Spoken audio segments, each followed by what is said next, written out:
BRS హయాంలో జరిగిన పాపాలు ఒక్కోటి బయటపెడుతున్నాయని ఆరోపించారు కాంగ్రెస్ నేతలు. విచారణకు వెళ్లే ముందు కేటీఆర్ చేసిన వ్యాఖ్యల్ని కాంగ్రెస్ నేతలు తీవ్రంగా ఖండిస్తున్నారు. విచారణకు రమ్మంటే బిల్డప్ డైలాగులు కొడుతున్నారని ఎమ్మెల్సీ అద్దంకి దయాకర్ ఆరోపించారు. హరీష్ రావు ఫోన్ను కూడా ట్యాప్ చేశారని ఆరోపించారు బీర్ల ఐలయ్య. మరోవైపు ఫోన్ ట్యాపింగ్ చేసినట్లు ఒప్పుకున్న కేటీఆర్ పోలీసులకు లొంగిపోవాలని వేముల వీరేశం డిమాండ్ చేశారు.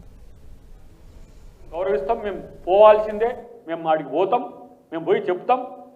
ఇంకా వాళ్ళని పోలీసులనే వీళ్ళే ప్రశ్నలు అడుగు వచ్చినట్టు చెప్తా ఉండరు హరీష్ రావు ఈయన కలిసి. ఏదో సినిమాలో ఉండే కదా, అలీ మైక్ని టెస్ట్ చేసినట్టు అట్లా ఏం చేయకండి. పోలీసులు చెప్పిన దానికి సమాధానం చెప్పండి. మిమ్మల్ని ప్రశ్నించడానికి పోలీసులు పిలుస్తారు కానీ మీరు వాళ్ళని ప్రశ్నించడానికి కాదు. కాబట్టి బయటకు వచ్చి పొంకనాలు కొట్టడానికి, ఫోజులు కొట్టడానికి, ఇవన్నీ బయట మీరు లీకులు ఇచ్చుకోవడానికి కాదు.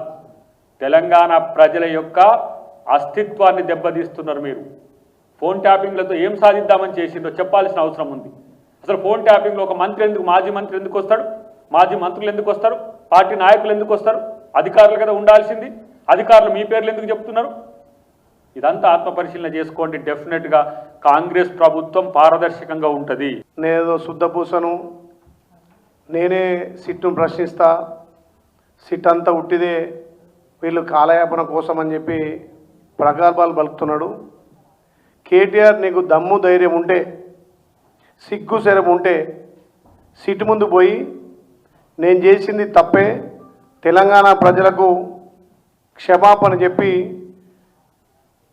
తెలంగాణ ప్రజలను వేడుకోవాల్సిందిగా నేను విజ్ఞప్తి చేస్తున్నా. హరీష్ రావు ఫోన్ ట్యాప్ చేసింది మరి మొన్న నిజాలు తెలిసినాక హరీష్ రావు కూడా మైండ్ బ్లాక్ అయింది.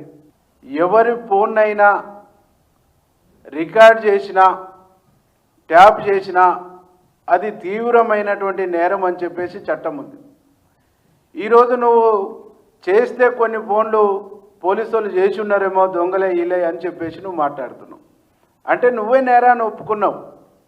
నువ్వు నేరం చేసినాను, కొన్ని ఫోన్లు ట్యాప్ చేసినాము అని చెప్పేసి నువ్వే మాట్లాడుతున్నావు. కాబట్టి 2000 యాక్టు ప్రకారంగా నువ్వు నేరస్తునిగా లొంగిపోతే మంచిది, చట్టం ముందు నువ్వు దోషిగా సరెండర్ అయితే మంచిది.